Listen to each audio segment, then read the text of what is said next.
Good morning, and thank you for joining us. We are gathered on the treaty of the signatories of Treaty 7, and I acknowledge the Métis people who share a deep connection to this land. I'm Gurinder Brar, the Alberta NDP MLA for Calgary-North East and Critic for small businesses. I'm joined today by my colleague Shannon Phillips, our finance critic for pensions and insurance issues, and business owners Suki Sadeora and Pawan Sidhu.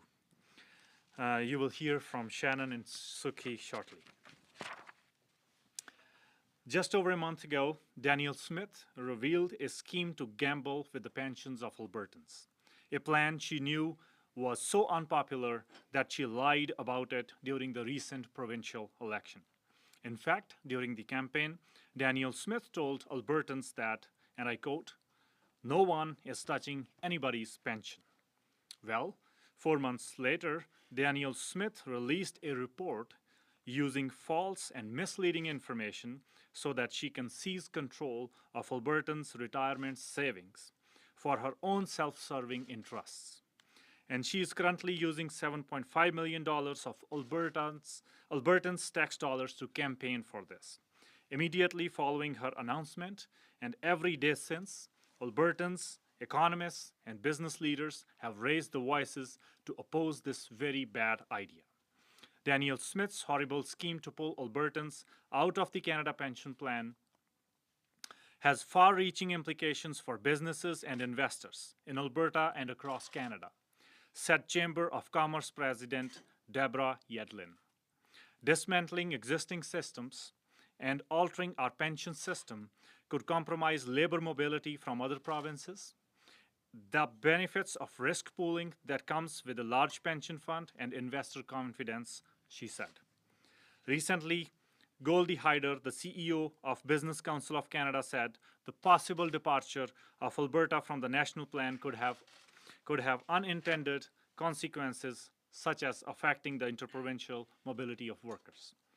And in November, the Alberta Chambers of Commerce conducted a survey of business operators and found that majority believe withdrawing from the CPP and establishing a provincial program would disadvantage their companies over the next 3 to 5 years. I would now like to invite Suki Sadeora, owner of Calgary Carpet Empire, to say a few words. Suki. Thank you, gentlemen. Thank you, Gurinder. As you guys know, setting up and running a small business is quite challenging in this economy, and every Albertan, every Canadian knows what we are going through past few years. We are nearly back to the time before pandemic, and learned the government of Alberta willing to gamble with the stability of our economy, our workforce, and our pensions by threatening to pull out of CPP. It's not only an insult to every Albertan who has paid into the CPP, but every business owner who will have to deal with the consequences of this useless withdrawal from one of the best pension plan in the world, right? Being a business owner, we don't want to go through any of headache to implementing a new system that we don't even know anything about it, right? And the CPP is there for years. Everybody relies on that one. The biggest problem we will see is shortage of staff, like especially people coming from other provinces. We don't want to see any of those things here. Don't want any other complications that politicians wish make their things way, but we don't. Like it will create a challenge for small business quite a bit. Right.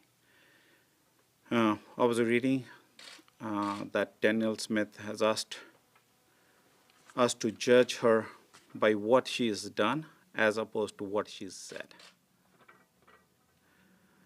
won't it be too late if we wait to see what she does with the CPP, right?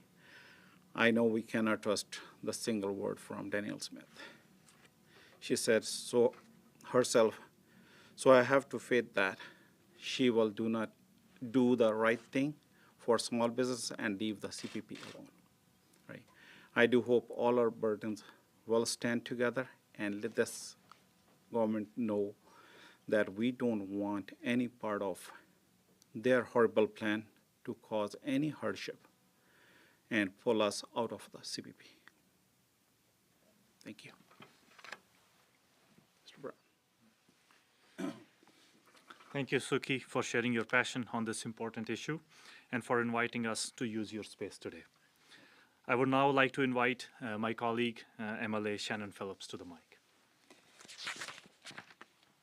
Thank you, Gurinder, and thank you to Suki and all of your team for hosting us here today. Thank you for joining us. I really appreciate it. And Suki, I want you and your team to know that thousands and thousands of Albertans are with you and are telling Danielle Smith and the UCP to keep their hands off their CPP. We've had now 30,000 Albertans respond to our survey, which asks a very simple question, the question that the UCP was afraid to put in their survey. Should Alberta leave the Canada Pension Plan? Over 90% of respondents do not support Danielle Smith playing roulette with our retirement security. At an online town hall a few days ago, hundreds of Albertans called in to express their fear and anxiety that this UCP government will jeopardize their retirement income. Now, everyone knows that the CPP is portable, stable, well-managed. No matter where you live, you pay the same based on your income and you get the same benefit based on your income throughout your working life, and no matter where you work, no matter where you choose to retire. Danielle Smith does not care what Albertans think or want regarding this issue because her mind is made up as it has been for years. This is a predetermined income. The UCP want to pull Albertans out of a world-class pension plan that is not broken, and no one is asking for it to be fixed. Now, Danielle Smith thinks leaving the CPP is an attack on Ottawa. It's not.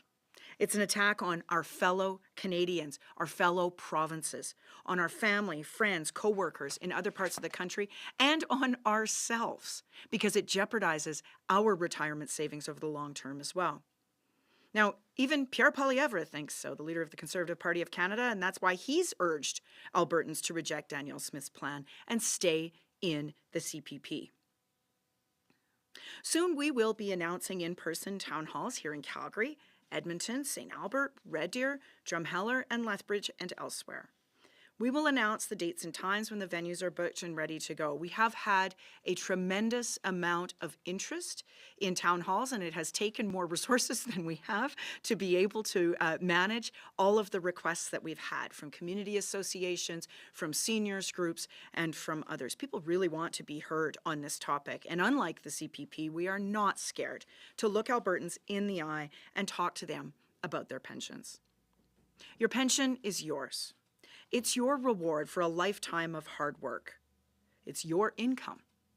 Danielle Smith and the UCP need to keep their hands off of our CPP.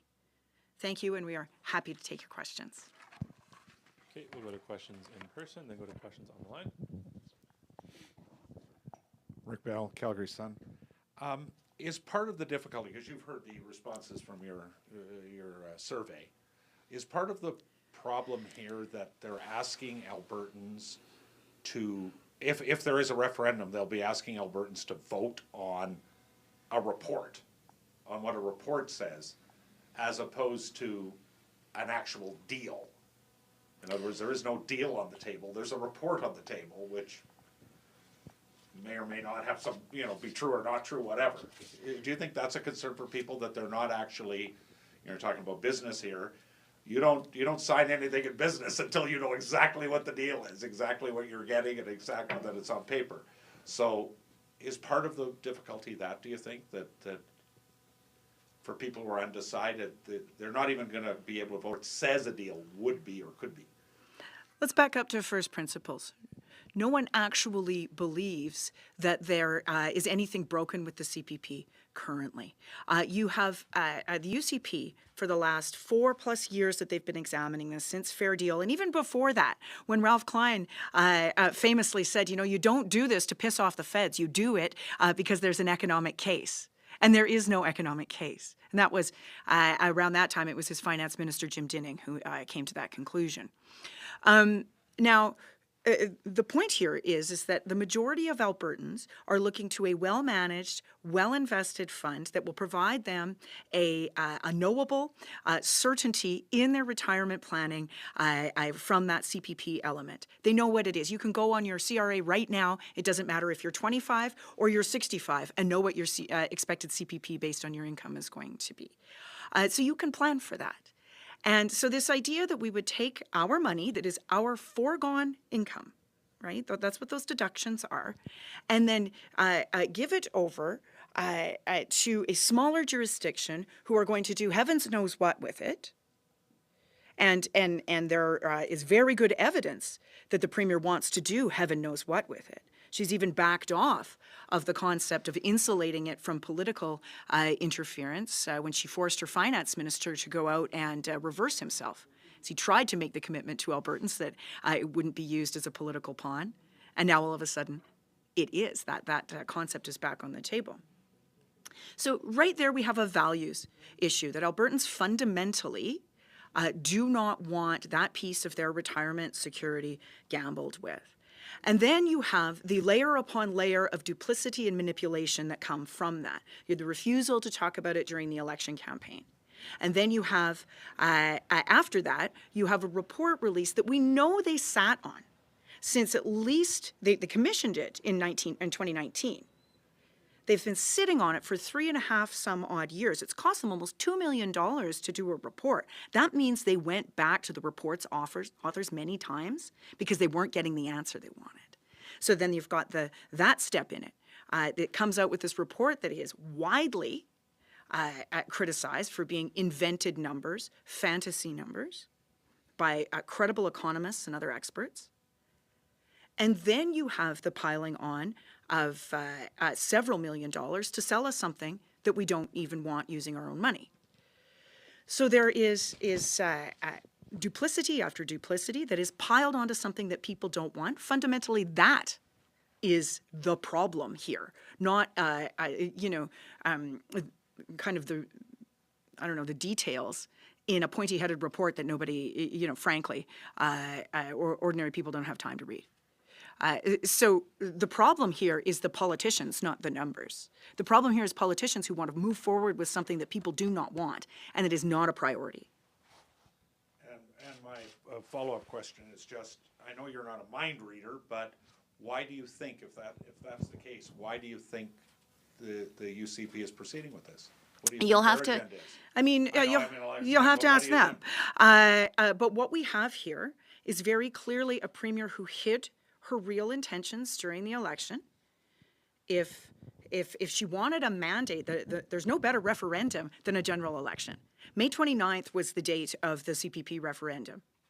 And she deliberately avoided putting the question on the to voters at that time as part of her overall offer to Albertans, and then immediately moved ahead with something that we know is false. That is the fundamental question. It's clear that they've been bamboozled by this fake number, that they've gotten starry-eyed through a fake number. They think that they can sell Albertans on an invented fantasy case for an Alberta pension plan. And now they've ended up in a situation where it's been widely criticized by business groups like we are here today, and across the country. And not just, experts and economists, but Mr. Anti-Elites himself, Pierre Poilievre, has dismissed the idea. Okay, we'll go to questions on the line. Just a reminder, if you're joining by Zoom, to use the raise hand function, and if you're joining by phone, to press *9.